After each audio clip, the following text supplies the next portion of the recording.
The year 1165. Paris, a city that had not yet realized its future greatness, held its breath.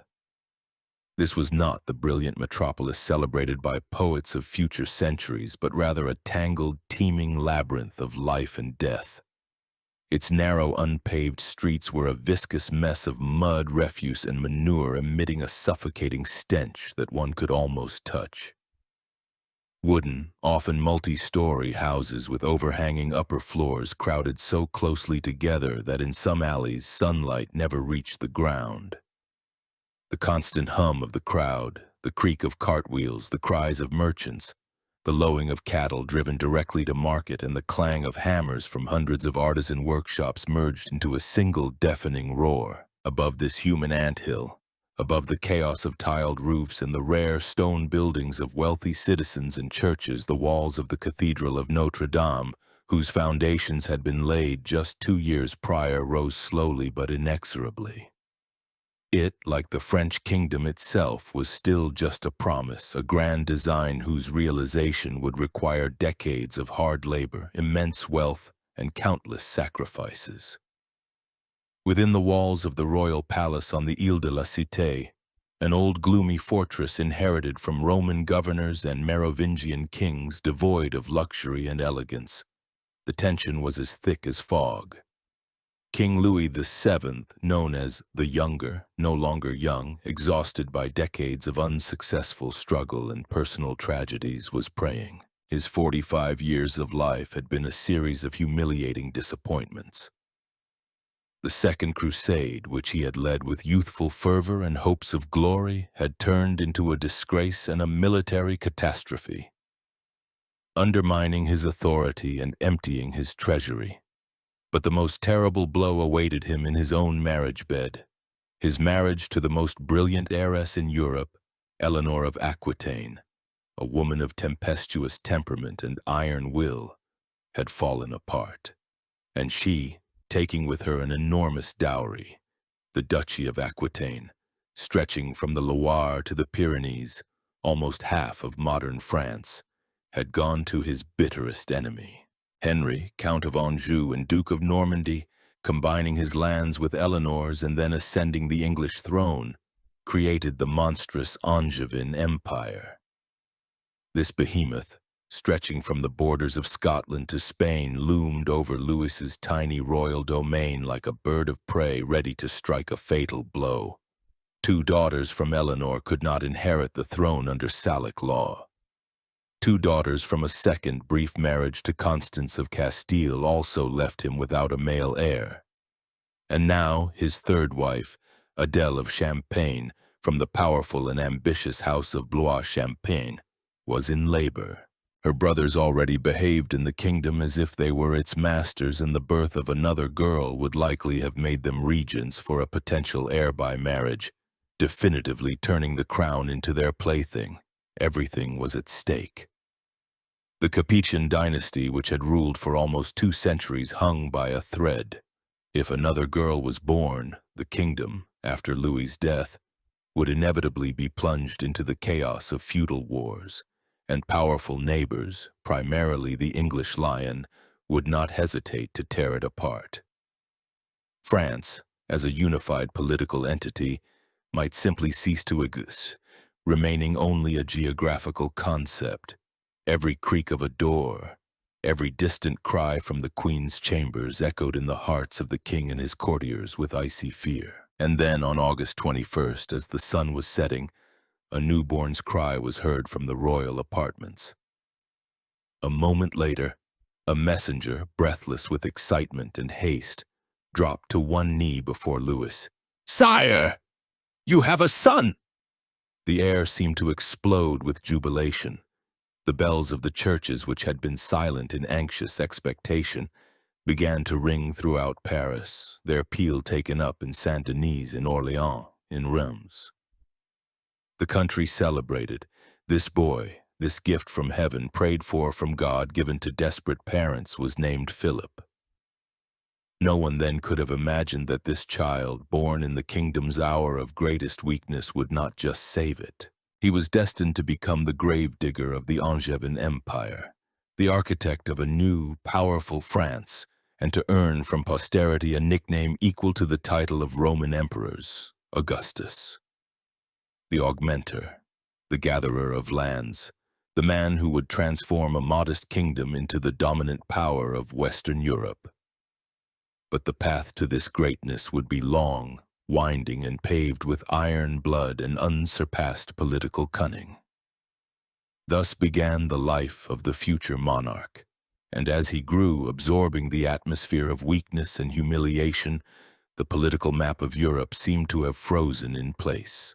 While the mighty Henry II Plantagenet ruled his vast empire and the Holy Roman Emperor Frederick Barbarossa tried to subdue the rebellious cities of Italy, in the heart of France, in the shadow of the majestic forests of Compiègne and within the walls of the gloomy Parisian palace, a boy was growing up who was destined to challenge them all.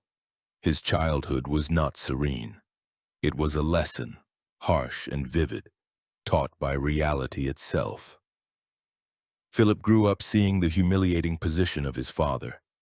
He saw how Louis VII, his sovereign, God's anointed, was forced to endure the arrogance of his most powerful vassal, Henry II of England.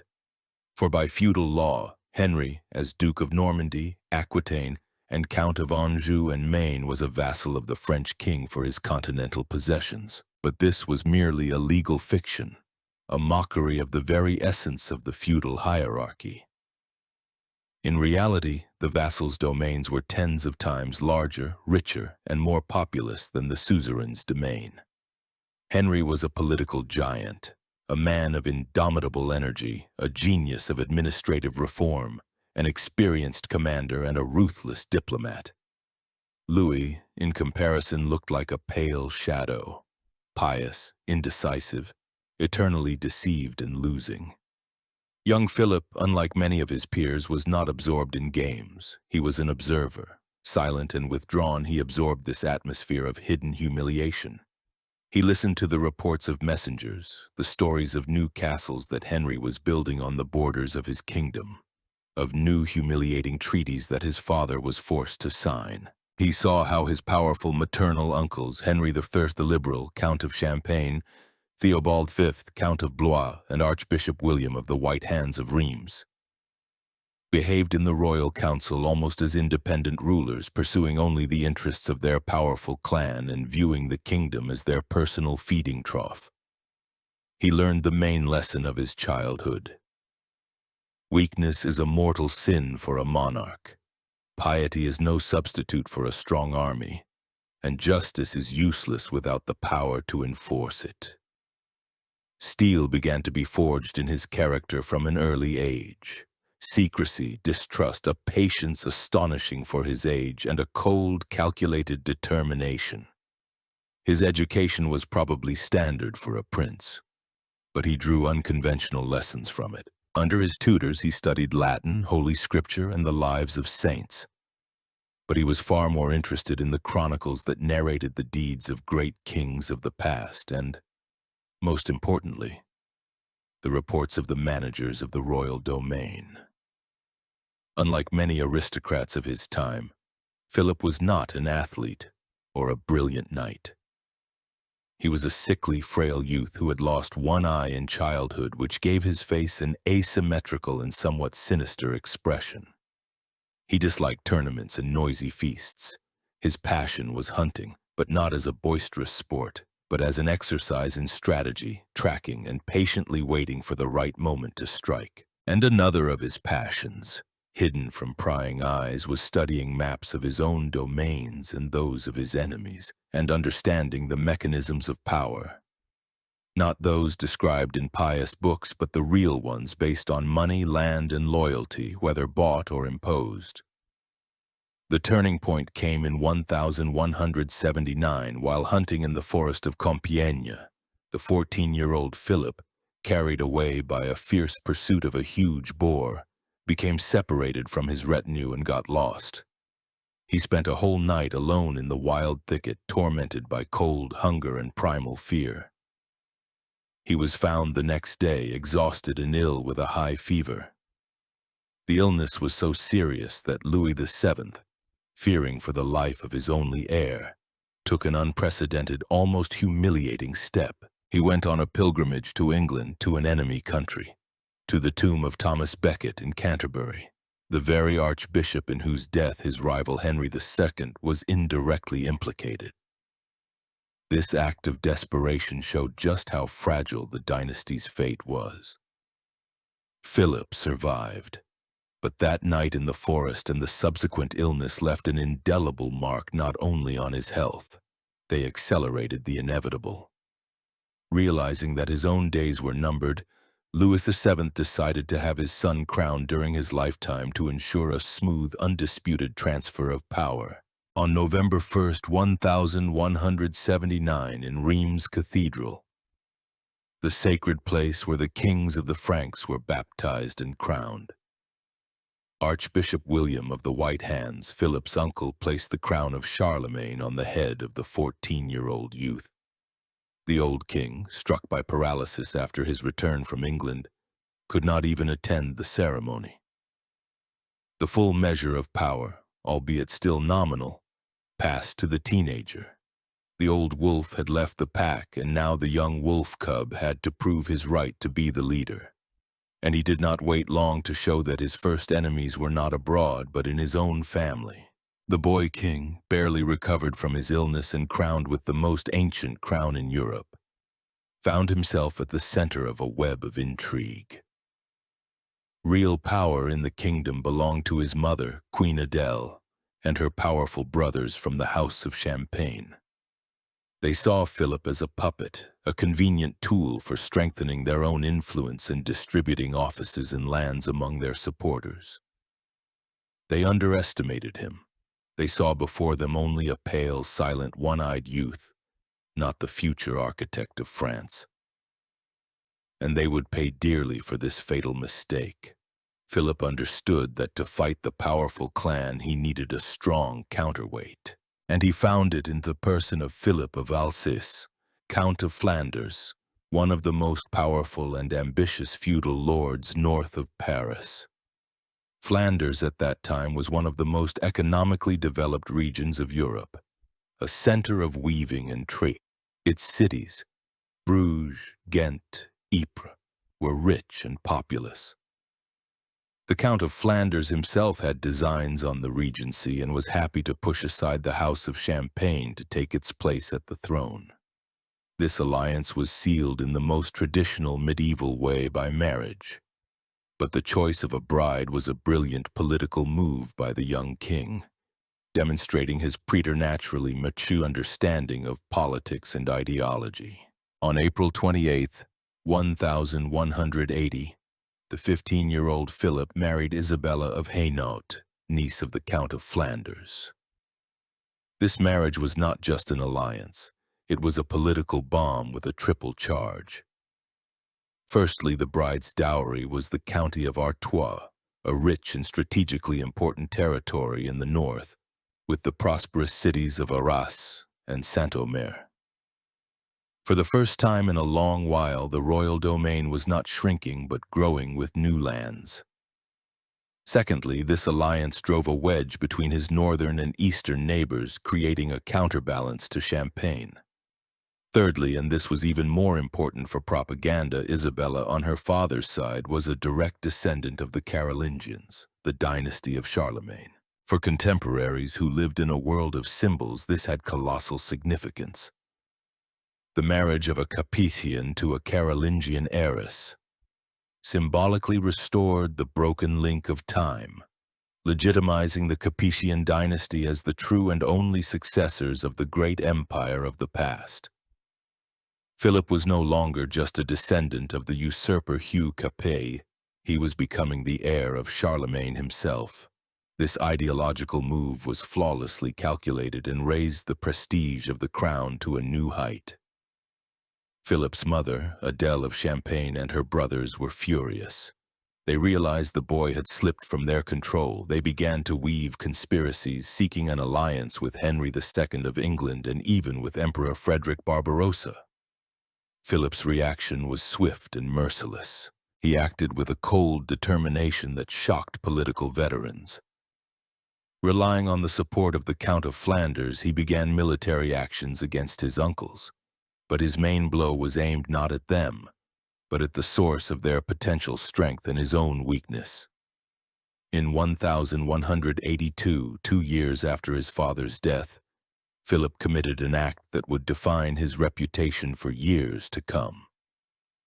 He issued a decree for the arrest of all Jews within the royal domain, the confiscation of their movable and immovable property, lands and houses, and their subsequent expulsion from the kingdom. Their synagogues were converted into churches. From a modern perspective, this was an act of blatant cruelty and religious intolerance. But for Philip's contemporaries and for the young king himself, it was a multi-purpose, cold-blooded, and extremely effective move. Firstly, it was a populist step that earned him the fame of a zealous Christian and defender of the faith in the eyes of the common people and the clergy.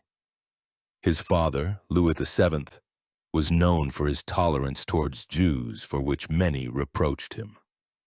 Philip demonstratively broke with this policy. Secondly, and most importantly, it was a colossal financial operation. Since Christians were forbidden from usury, the Jewish communities were the kingdom's main creditors. The confiscated wealth immediately replenished the empty royal treasury. This money gave him the means to wage war against his own relatives, to hire soldiers loyal not to feudal lords but to the king personally. He gained financial independence that his father could not even dream of. Thirdly, by annulling all Christian debts to Jews except for a fifth part to be paid to the treasury, he gained immense popularity among the lesser nobility and townspeople who were the main debtors. This act, cruel and cynical, showed that a new type of ruler had appeared on the French throne. A ruler for whom the end justifies the means and state interest is above moral abstractions. Having obtained the money, he expelled his mother from Paris, defeated his uncle's troops, and forced them to sue for peace on his terms. By 1182, at the age of just 17, Philip II had become the absolute master of his kingdom. The internal opposition was broken. Now his cold, one-eyed gaze turned beyond his domain. It turned to the west, to the vast, rich lands of the Angevin Empire.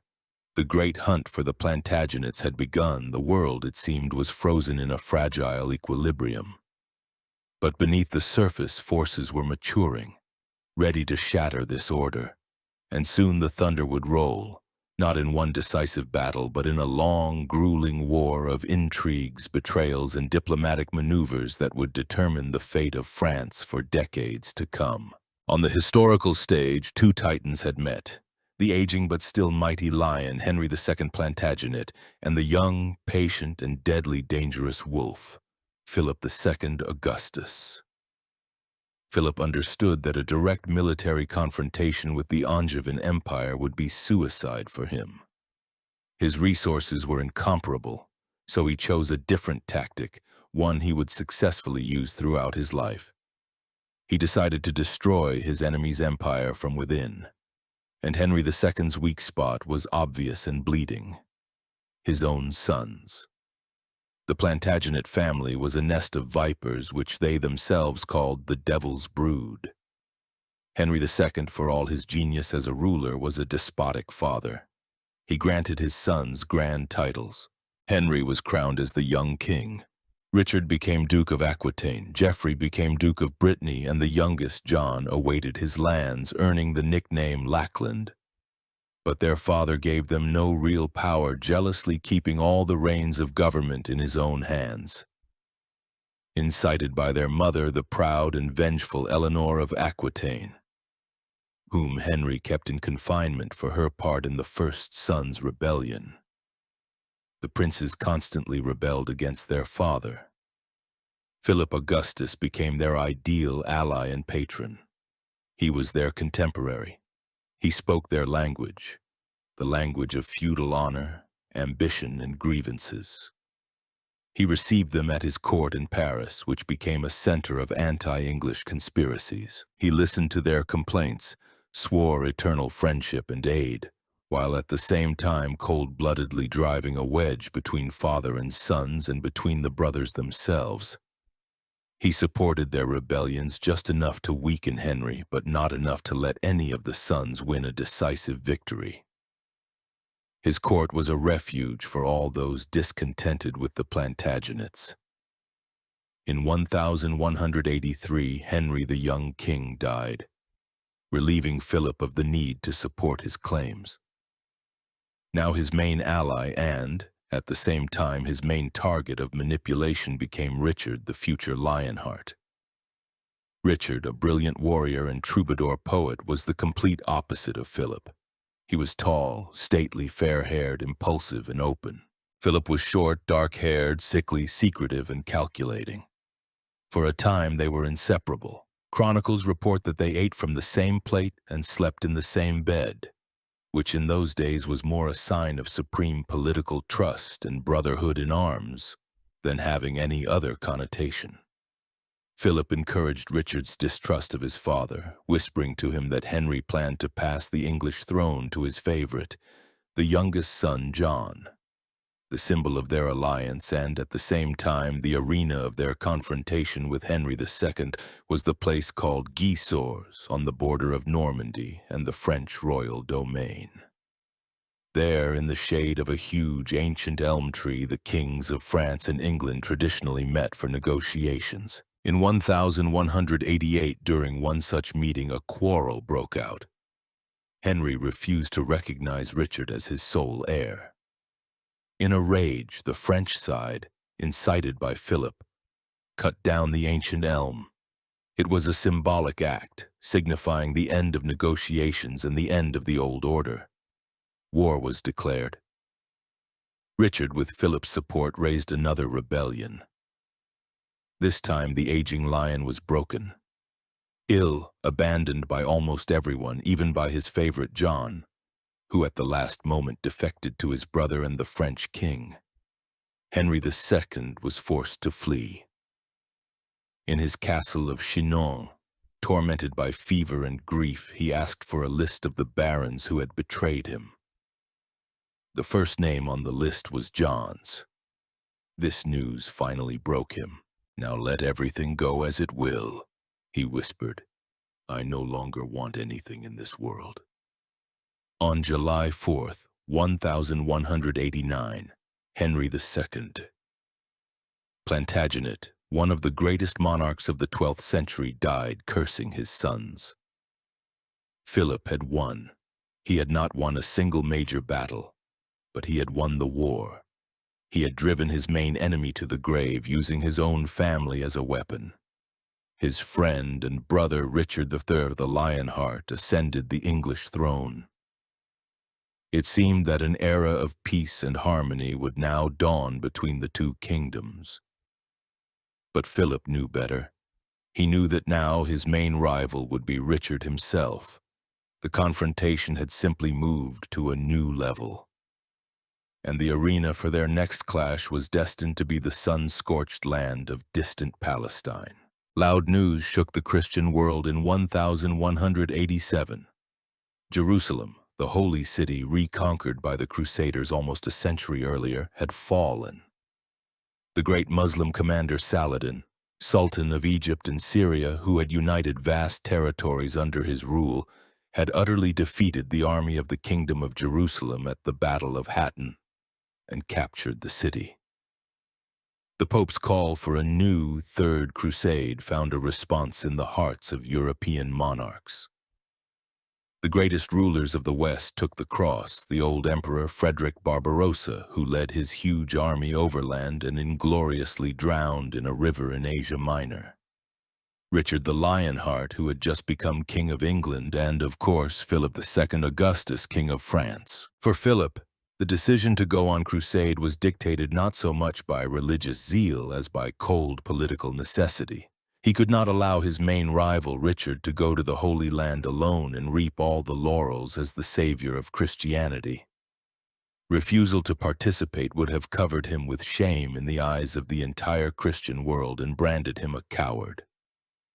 Moreover, the crusade gave him a unique opportunity to be near Richard, to observe him, to constrain his actions, and perhaps to find new ways to weaken him.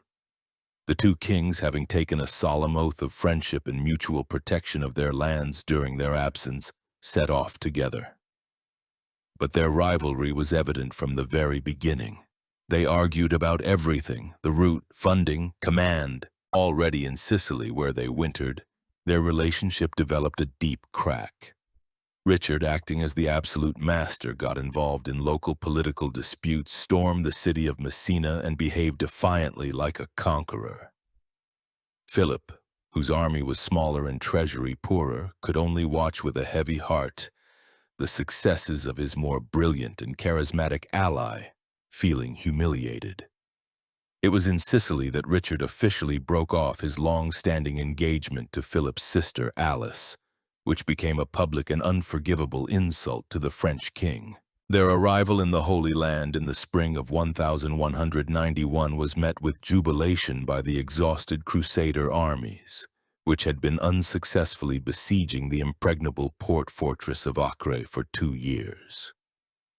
Here, under the walls of Acre, the political and military theater of their rivalry reached its zenith.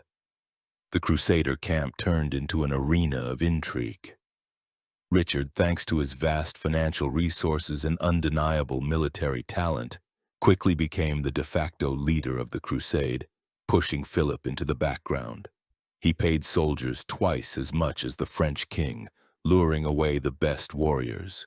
He supported one claimant to the throne of the Kingdom of Jerusalem, Guy of Lusignan, while Philip supported another, Conrad of Montferrat. The siege of Acre was a cruel and bloody affair. Soldiers died by the thousands from diseases, especially dysentery and scurvy, from hunger, and from constant sallies by the garrison and attacks by Saladin's army, which was stationed nearby. Philip, never in robust health, fell seriously ill. He suffered from a fever and agonizing illness that chroniclers call Arnoldia, which caused him to lose his hair and nails.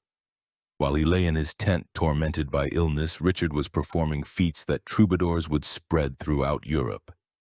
It was English engineers and English money that allowed the construction of giant siege towers and stone throwers that eventually breached the wall. On July 12, 1191, Acre fell. It was a great victory for the Christian world, but for Philip, it was a bitter one. All the glory went to Richard. Immediately after the city's capture, the French king announced his decision, citing serious illness and urgent affairs in his kingdom, especially given the death of the Count of Flanders, who had left a disputed inheritance. He was going to return to France. This decision caused a storm of indignation. Richard and his supporters openly accused Philip of cowardice, perjury, and betrayal of Christ's cause. They claimed his illness was just a pretext to return home and, breaking his oath, attack Richard's lands while he was fighting the infidels. Philip was forced to take another most solemn oath that he would not harm the Plantagenet domains. But no one believed him. On July 31st, 1191, leaving the bulk of his army in the Holy Land under the command of the Duke of Burgundy, Philip II, Augustus sailed from Acre. Was he really so ill? Probably yes. But was that the only reason? Definitely not. He understood that in this game, on this field, he was losing to Richard on all counts. By staying, he would only continue to be second fiddle, enhancing his enemy's glory. By returning, he gained freedom of action. The wolf was leaving the lion's battlefield to return to his own forest, his own territory, where the rules of the game were completely different. He left Richard to fight Saladin, while he went to prepare a stab in the back. The oath, sworn on the Bible, was just words to him. The state interests of France, as he understood them, were paramount. And while Richard the Lionheart was performing miracles of bravery in Palestine, fighting Saladin and covering himself with immortal glory but never managing to reconquer Jerusalem, in France, the wolf had returned to his lair. Philip Augustus, having recovered from his illness, eagerly awaited his moment. He knew that Richard would return sooner or later, and this short period of time was his only chance. Fate gave him a gift he could not have dreamed of. On his way back from the Holy Land at the end of 1192, Richard's ship was wrecked in the Adriatic. Trying to cross Central Europe incognito, disguised as a simple merchant, he was recognized and captured by his sworn enemy, Duke Leopold V of Austria, whom he had mortally offended at the capture of Acre by ordering his banner to be thrown down from the city walls. Leopold, in turn, handed over the precious captive to his suzerain, the Holy Roman Emperor Henry VI. For Philip, this news sounded like music from heaven. The lion was not just far away, he was in a cage. Philip immediately began to act, displaying all his cunning and treachery. He entered into a secret conspiracy with Richard's younger brother, Prince John Lackland. John, who had always envied his brother's glory and craved power, readily agreed to the betrayal. Philip promised him help in seizing the English throne in the hand of his unfortunate sister Alice, the very one Richard had rejected. Together they launched an attack on the Plantagenets' continental possessions. Forgetting all the oaths he had taken before leaving Acre, Philip invaded Normandy. His troops captured several key castles, including the very Gaillard that had been a bone of contention even under Henry II. At the same time, he sent ambassadors to Emperor Henry VI, offering a huge sum of money equal to the future ransom for him to keep Richard in captivity for as long as possible, or even to hand him over to Philip.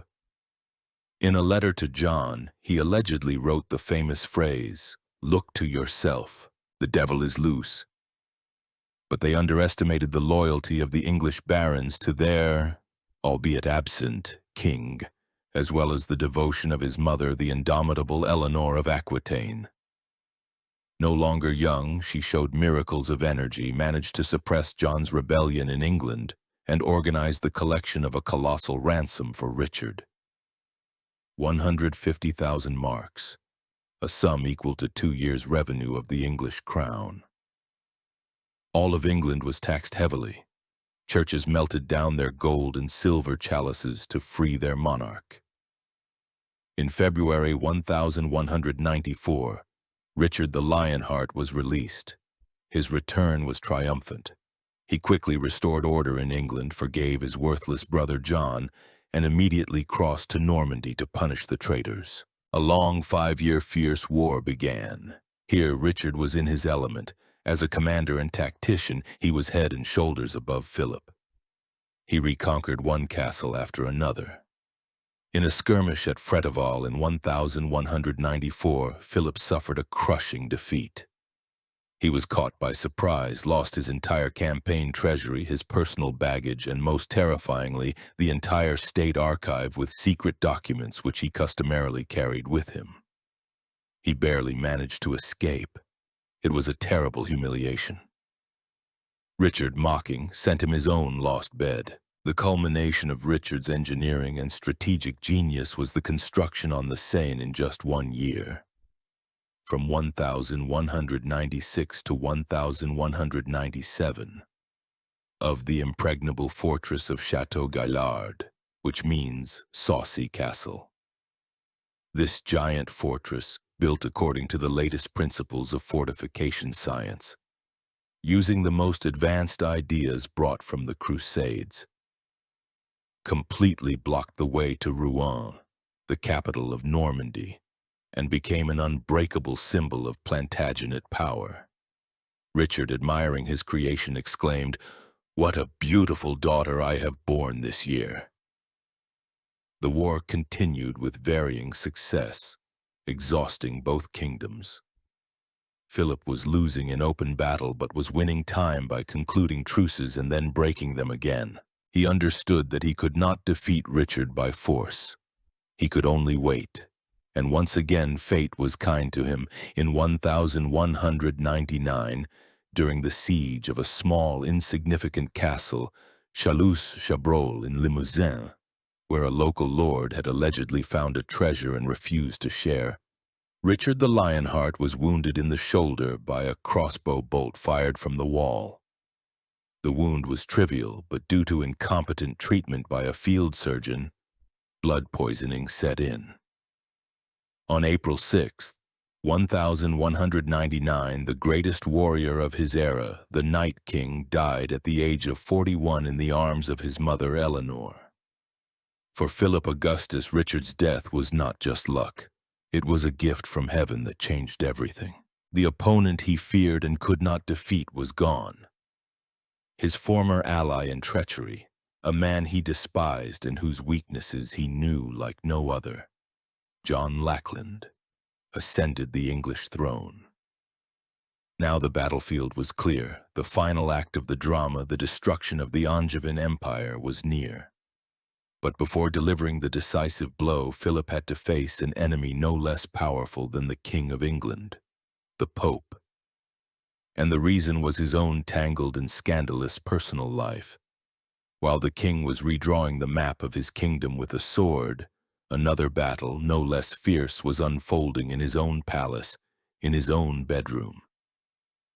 It was a battle not for lands and castles, but for canon law, for succession, and for one man's stubbornness. This conflict, which dragged on for 2 decades and is known as the Ingeborg of Denmark affair, reveals the character of Philip Augustus better than any of his military campaigns and demonstrates the limits of royal power in the face of a powerful pope.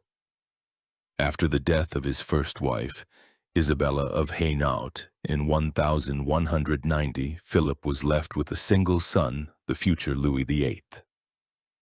The dynasty was still vulnerable. A new marriage and new heirs were needed.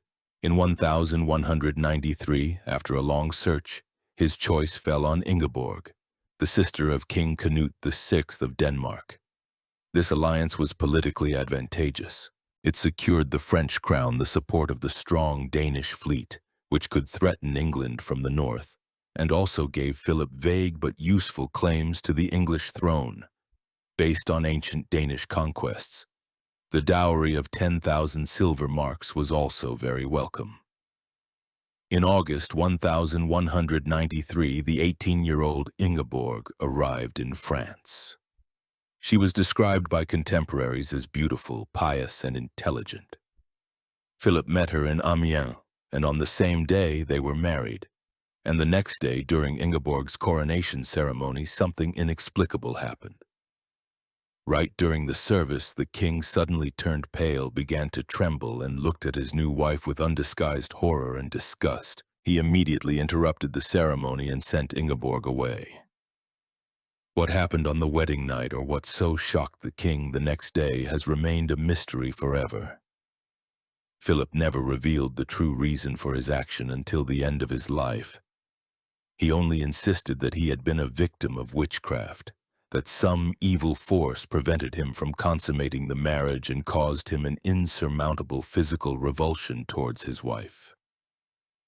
He immediately demanded that the French bishops annul the marriage, citing a supposedly too close kinship between him and Ingeborg, hastily fabricated by his lawyers.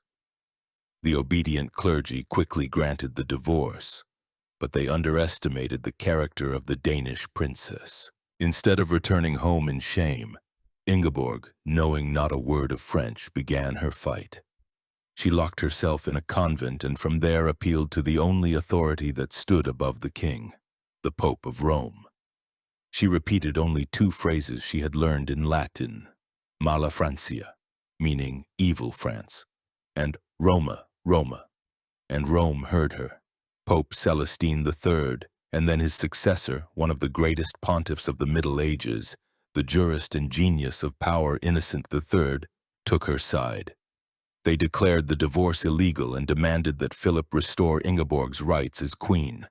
Philip not only refused, he threw down a challenge. He imprisoned Ingeborg in the castle prison of Étampes, where she spent almost 20 years in harsh conditions, deprived of her retinue, money, and communication. And in 1196, considering himself free, he married a Bavarian princess, Agnes of Morania, for whom he probably felt a sincere and deep affection. The reaction of Innocent III, a powerful pope who believed in the supremacy of spiritual power over secular, was devastating. In the year 1200, he placed the entire kingdom of France under an interdict. This was a terrible punishment. Throughout the country, churches were closed. All services except for the baptism of infants and the anointing of the dying ceased. One could not marry nor bury the dead with proper rites. The dead were buried in unconsecrated ground, without prayers or ceremonies, often just outside the city walls. The bells, which defined the rhythm of medieval life, fell silent. For the deeply religious society of the 12th century, this was like a spiritual apocalypse, a sign that God's wrath had fallen upon the entire country because of its king's sin. The people grumbled, the barons were discontented. Philip found himself isolated. He could challenge kings and emperors, but he could not fight the invisible force of a papal curse that was undermining the foundations of his power from within. After 7 months of obstinacy, he gave in. He convened an assembly at the castle of Saint-Léger and publicly announced that he was parting with Agnes of Morania and recognized Ingeborg as his lawful wife. Agnes, whom he sincerely loved, pregnant with their 3rd child, died of grief shortly thereafter.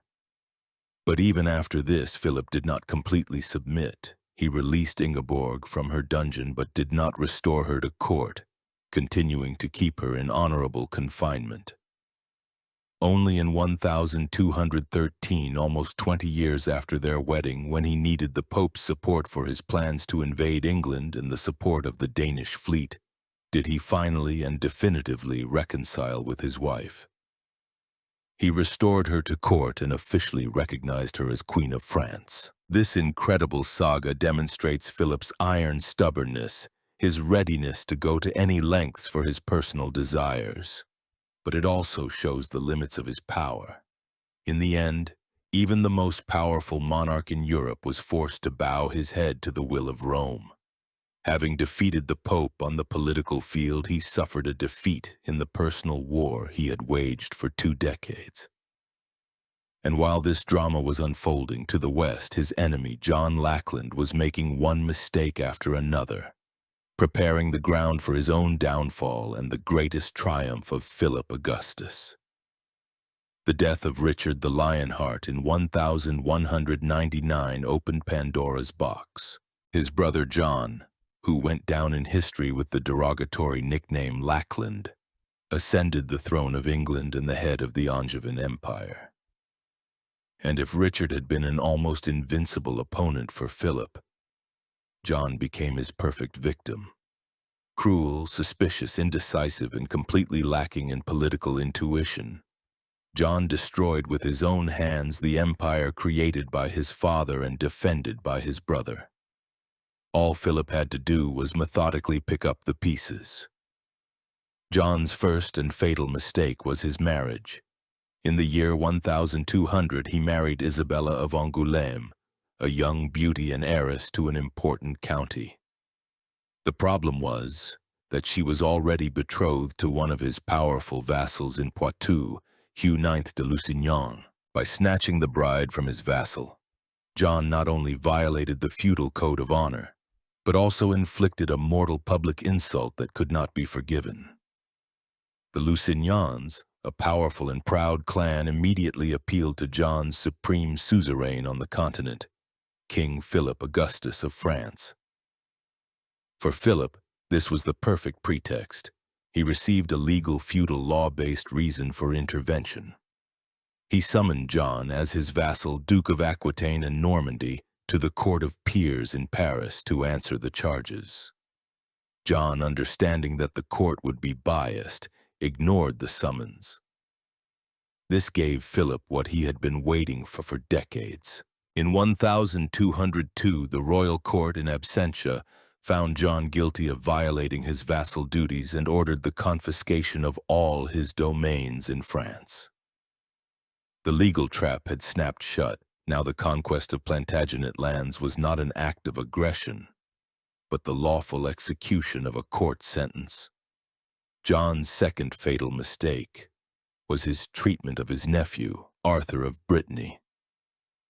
Arthur, the son of his older brother Geoffrey, had serious claims to the English throne and the entire Angevin inheritance.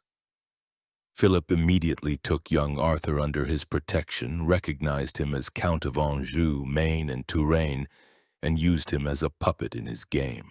In 1202, during the siege of the castle of Mirabeau, where his grandmother Eleanor of Aquitaine was, Arthur was captured by John's forces. And after that, he disappeared. The exact circumstances of his death are unknown, but all contemporaries were convinced. Arthur was murdered by order of his uncle and possibly by John himself in a drunken rage in a dungeon in Rouen. Rumors of the young prince's cruel murder spread throughout Europe, causing horror and revulsion. John, from a criminal against feudal law, turned into a child murderer in the eyes of the whole world. The aristocracy of Normandy and Anjou, who already had little love for the new king, began to defect en masse to Philip's side. They did not want to serve a murderer. Now the way was clear for Philip. A methodical conquest began. City after city, castle after castle surrendered to the French king. In 1203, Touraine fell, then Anjou and Maine, the historical heart of the Plantagenet Empire. The main target remained Normandy, the richest and most fortified of all the provinces. And the key to Normandy was the stronghold built by Richard the Lionheart, the impregnable Château Gaillard. The siege of Château Gaillard in the autumn of 1203 and spring of 1204 became a legend. The castle, standing on a chalk cliff above the Seine, seemed invulnerable. Philip, understanding that a direct assault was impossible, resorted to a methodical blockade. He built a whole system of ditches and palisades around the castle to cut it off from any help. The garrison, under the command of the brave Castellan Roger de Lacy, resisted desperately. John tried to break the blockade by river and by land, but failed and, showing fatal indecision, sailed to England, effectively abandoning his most important fortress to its fate. After 6 grueling months of siege, suffering from hunger and thirst, the garrison was at the end of its strength. The French, showing miracles of courage and engineering ingenuity, launched an assault. A small detachment under a knight named Pierre de Bogy managed to penetrate the lower bailey through a latrine chute, a sewer outlet that was poorly defended. This allowed them to lower the drawbridge and let in the main forces. Step by step, bailey by bailey, tower by tower, the French captured the fortress. On March 6, 1204, Château Gaillard fell. The fall of the saucy castle was a death sentence for Plantagenet Normandy. The defenders' morale was broken. On June 24, 1204, the capital of the duchy, Rouen, opened its gates to Philip Augustus. All of Normandy, which had belonged to the descendants of William the Conqueror for almost 300 years, came under the rule of the French crown. Over the next 2 years, Philip also established control over Poitou. This was a tectonic shift in the political geography of Europe. The Angevin Empire had collapsed. Of John's vast continental domains, only distant Aquitaine, also known as Guyenne, in the south remained. The King of France ceased to be one among many feudal lords. He became the most powerful ruler north of the Alps. His domain had multiplied in size. The revenues of his treasury had increased many times over. He had gained access to the sea through the Norman ports. The dream of his life had come true. But John Lackland and his allies had not yet had their last word. They were preparing for a rematch. The greatest test for Philip and for the new France he had created was still to come. Winning a war is only half the battle. To hold what has been conquered, to integrate it into a whole, and to make it work for the good of the crown is a no less difficult task. And it was precisely in this, in peaceful construction, that Philip Augustus proved himself a genius of administrative reform, laying the foundations of a centralized French state that would endure for centuries. He was not just a conqueror, he was Augustus the augmenter in the fullest sense of the word. His first and main concern was the capital. Under Philip, Paris began to transform from a dirty medieval town into a true capital of a European kingdom. Before him, Parisians threw garbage and slops directly onto the streets, which were a muddy mess. Legend has it that one day Philip, standing at the window of his palace on the Ile de la Cité, could not bear the stench rising from a passing cart. That same day, he issued a decree to pave the main streets of Paris with stone. This was a revolution in urban improvement that not only improved sanitary conditions but also gave the city a more civilized metropolitan look. In 1190, before leaving on the Crusade, he ordered a new, powerful city wall to be built around Paris. This wall, known as the Wall of Philip Augustus, not only protected the city but also clearly defined its boundaries, including new districts on the right and left banks of the Seine. At the western end of the wall, where it met the river, he began the construction of a formidable fortress, which was to serve simultaneously as an arsenal, a prison, a treasury, and in case of a Parisian rebellion, a citadel against the city itself. This fortress was named the Louvre. No one could have predicted then that in a few centuries this gloomy stronghold would turn into a luxurious royal palace and then into the greatest museum in the world. Philip was also a patron of the University of Paris, which under him finally took shape as one of the leading intellectual centers of Europe. He granted students and masters special privileges, protecting them from the jurisdiction of the city provost, which attracted thousands of scholars and students from all over the continent to Paris, turning the city into a new Athens. But his main reform lay in the sphere of governance. Before Philip, the king governed his domain through a system of officials known as prévôts, who bought their office and treated it as a source of personal enrichment. They collected taxes, administered justice, and often oppressed the local population, while a significant portion of the revenues lined their pockets. Philip created a new structure above them, borrowing the idea from his enemy Henry II. He divided the entire expanded royal domain into districts and placed a new type of official at the head of each. In the north, they were called baillis, and in the south, sénéchaux. Unlike the prévôts, the baillis were not local aristocrats but generally came from the lesser nobility or the bourgeoisie and had a legal education. They did not buy their office but were appointed by the king and received a fixed salary from the treasury. They were accountable only to the king. Every few years they were transferred to a new location so that they would not have time to form personal connections and put down roots. The duties of a bailli included everything: collecting taxes, commanding the local militia, and administering justice in the king's name. They were the eyes, ears, and hands of the monarch in the provinces. This system allowed Philip to establish direct control over the entire territory of his domain, to centralize financial flows, and to ensure the execution of royal decrees locally. The power of the feudal lords was seriously undermined. Now, between the king and his subjects stood not a local baron but a royal official. This was a quiet but fundamental revolution that created the administrative skeleton of the future absolute monarchy. The third pillar of his reforms was the financial system. Philip was obsessed with accounting and order. He established a central treasury which was kept in the fortress of the Knights Templar in Paris. He was the first to introduce the practice of keeping detailed financial records. In 1194, when Richard the Lionheart captured his baggage train at Fretival, Philip lost not only money but also his entire archive. After this humiliation, he ordered the creation of a stationary royal archive in Paris, where copies of all important documents, decrees, and most importantly financial ledgers were henceforth kept. In 1202 and 1203, the first state budget in French history was drawn up, a detailed inventory of all crown revenues.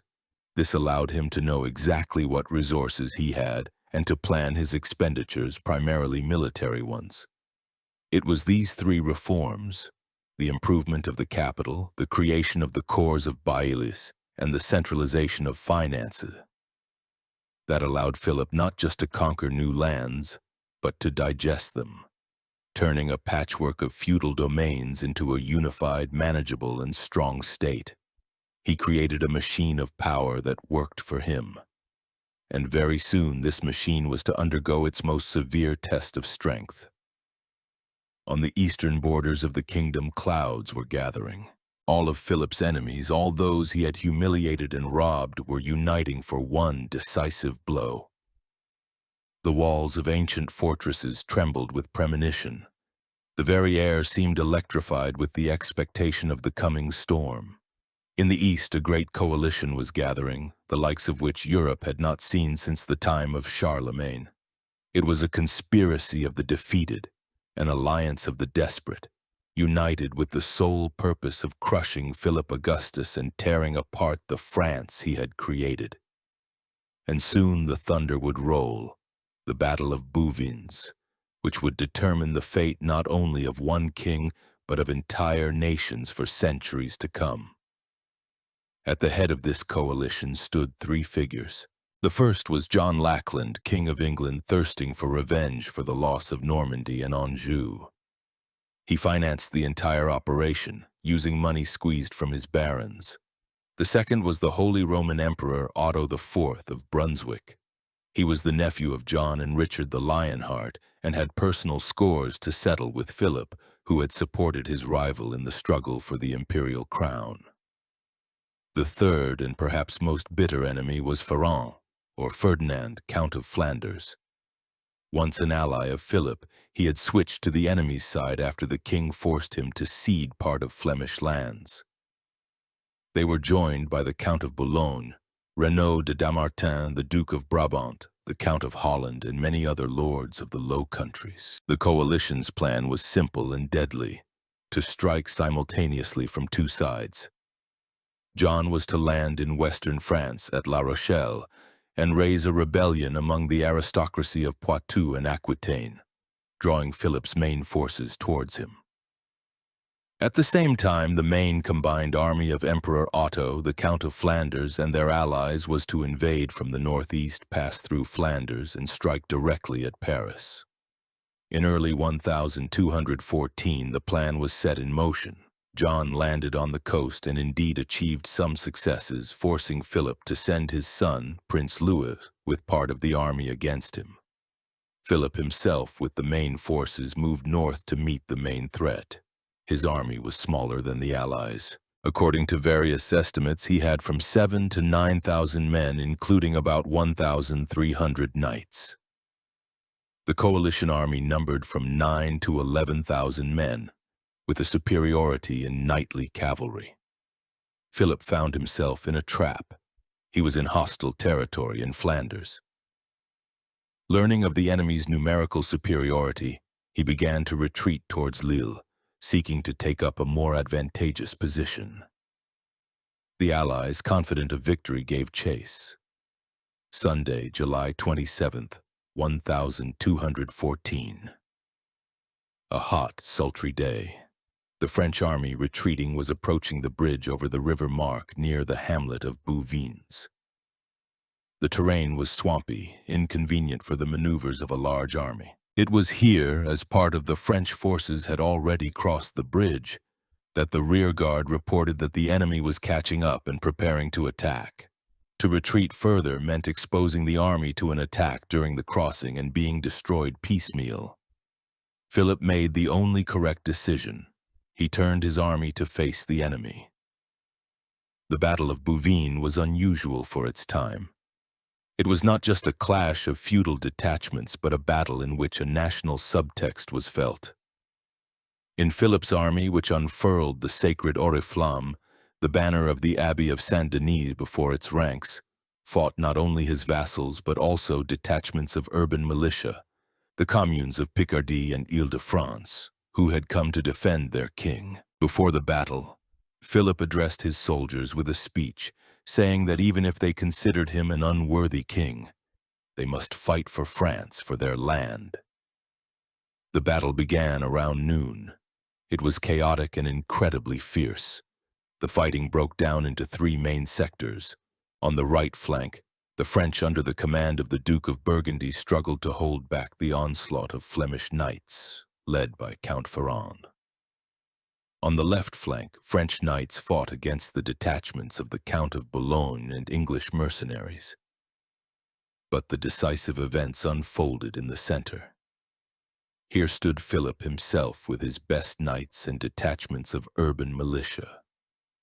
And against them, Emperor Otto IV with his Saxon and German infantry and knights. At one point in the battle, Flemish infantrymen armed with hooks managed to break through to the French king. They pulled him from his horse and tried to pierce his armor. For a moment it seemed all was lost, but his bodyguards and knights, led by Guillaume de Bar, with a desperate effort fought off their monarch and saved his life. Almost simultaneously, a similar incident occurred in the enemy's camp. French knights attacked the emperor's position. They killed his horse from under him and Otto was on the ground. Unlike Philip, his knights could not organize an effective counterattack. The frightened emperor leaped onto another horse and fled the battlefield. The flight of the emperor, whose personal standard with an eagle was captured by the French, decided the outcome of the battle in the center. Seeing their leader fleeing, the German troops faltered and began to retreat, and then turned into a panicked rout. On the flanks, the battle still raged, but the news of the center's defeat and Otto's flight broke the Allies' morale. On the right flank, Count Ferrand of Flanders was surrounded and, after a fierce resistance, taken prisoner. On the left flank, Count Hainault de Damartin of Boulogne, locked in a ring of his infantry, fought to the last but was outbutchered. By evening, the battle was over. It was a complete and unconditional victory for Philip Augustus. The king's return to Paris was a triumph such as France had never seen. The inhabitants of towns and villages came out to the road to greet the victor. The streets of Paris were decorated with carpets and flowers. Students and citizens sang hymns of praise. The captive counts, Ferrand of Flanders and Hainault of Boulogne, were paraded through the city in chains and imprisoned in the dungeons of the Louvre. The consequences of the Battle of Bouvines were colossal. For France, it was the birth of a nation. For the first time, knights and townspeople, feudal lords and commoners, had fought and won together, shoulder to shoulder, for their king and their country. The authority of Philip Augustus soared.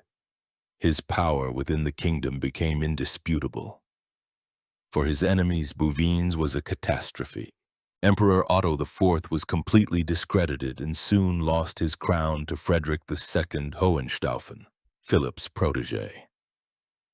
The county of Flanders was devastated and for many years fell under French influence. And for John Lackland, the defeat of his allies at Bouvines was the last straw.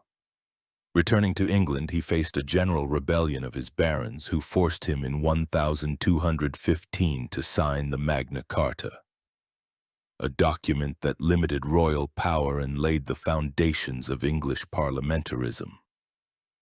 John's catastrophe became Philip's triumph. Now nothing could stop him from completing the construction of his great kingdom. Philip II Augustus spent the last years of his life reaping the fruits of his labors. He no longer waged major wars. He strengthened the administration, amassed a treasury, and watched as his son Louis continued his work, intervening in English civil strife and leading a crusade against the Albigensians in the south of France, gradually extending the Capetians' power over these lands as well. He died on July 14, 1223, at the age of almost 58, having been on the throne for 43 years. He had inherited a weak, humiliated France, caught in the grip of the Angevin Empire, a mere scrap of land around Paris and Orléans. He left his son a kingdom that was 4 times larger in territory, with a centralized administration, a full treasury, a strong army, and the undisputed status of the leading power in Western Europe. He was buried in the Abbey of Saint-Denis, in the royal necropolis of French kings, next to his father, whom he had so greatly surpassed. So who was this man? Philip II Augustus was not a knight hero like Richard the Lionheart. He was not a saint like his grandson Louis XIII. He was a pragmatist to the core, cynical, secretive, treacherous, and, when necessary, ruthless. He expelled the Jews to fill his treasury, and then allowed them to return to tax them again. He betrayed his allies and broke his oaths if it served the interests of the state. He tormented his innocent wife for 2 decades because of a personal whim or superstition. He was not a man capable of inspiring love, but he commanded respect and fear. Historians assess his figure differently. His court chronicler Gaillard was the first to bestow upon him the nickname Augustus, comparing him to the Roman emperors for his augmentation of the state's lands. Others, especially English chroniclers, saw in him only a perfidious and cunning tyrant. Modern historians agree on one thing: Philip II Augustus was one of the most significant and successful monarchs in the history of France, if not of all medieval Europe. His legacy is multifaceted. He left behind a Paris that had become a true capital, with paved streets and a university. He left the Louvre and powerful city walls. He left the system of bailli, which became the backbone of the royal administration for centuries. He left a centralized treasury and archive, the basis of a bureaucratic state. But most importantly, he left France itself, not just as a geographical concept or a collection of feudal fiefs, but as a unified, strong, centralized kingdom with an awareness of its unity and its place in the world. His victory at Bouvines was, in essence, the birth of the French nation, and his reforms created the body for this new national spirit. He was the sculptor who, from a block of disparate feudal material, carved the outlines of a future great nation. And when today tourists from all over the world admire the Cathedral of Notre Dame, whose main construction took place precisely under him, or wander through the halls of the Louvre, they, without knowing it, are touching the legacy of this short, one-eyed, sickly but incredibly determined and far-sighted king, who more than 8 centuries ago earned his nickname, Augustus, the augmenter, the gatherer of lands, the creator of France. Thank you for spending this time with us, immersing yourselves in one of the most exciting eras in French history. If you enjoyed this narrative, don't forget to subscribe to our channel so you don't miss new journeys into the past. Leave your comments and share your thoughts on the reign of Philip Augustus. Until next time.